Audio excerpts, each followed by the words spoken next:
আমার এক হয়েছে যে আমার তো হইতেছে না, আমি একটা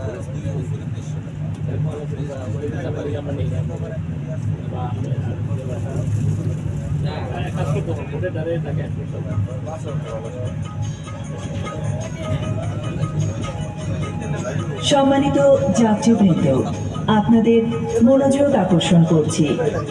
কিছুক্ষণের মধ্যে আমরা শহীদ এম মনসুর আলী স্টেশনে পৌঁছে যাব। শহীদ এম মনসুর আলী স্টেশনে অবতরণকারী যাত্রীগণ, দয়া করে আপনাদের মালামাল গুছিয়ে নিন। কিছু ফেলে গেলেন কিনা দেখে নিন। গাড়ি সম্পূর্ণ থেমে যাওয়ার পর সতর্কতার সাথে নামুন। নিরাপত্তার খাতিরে চলাচলের জন্য কেবলমাত্র প্ল্যাটফর্ম ব্যবহার করুন। যেখানেই থাকুন নিরাপদ ও সুস্থ থাকুন। বাংলাদেশ রেলওয়েতে ভ্রমণের জন্য আপনাদেরকে অশেষ ধন্যবাদ। খোদা হাফেজ।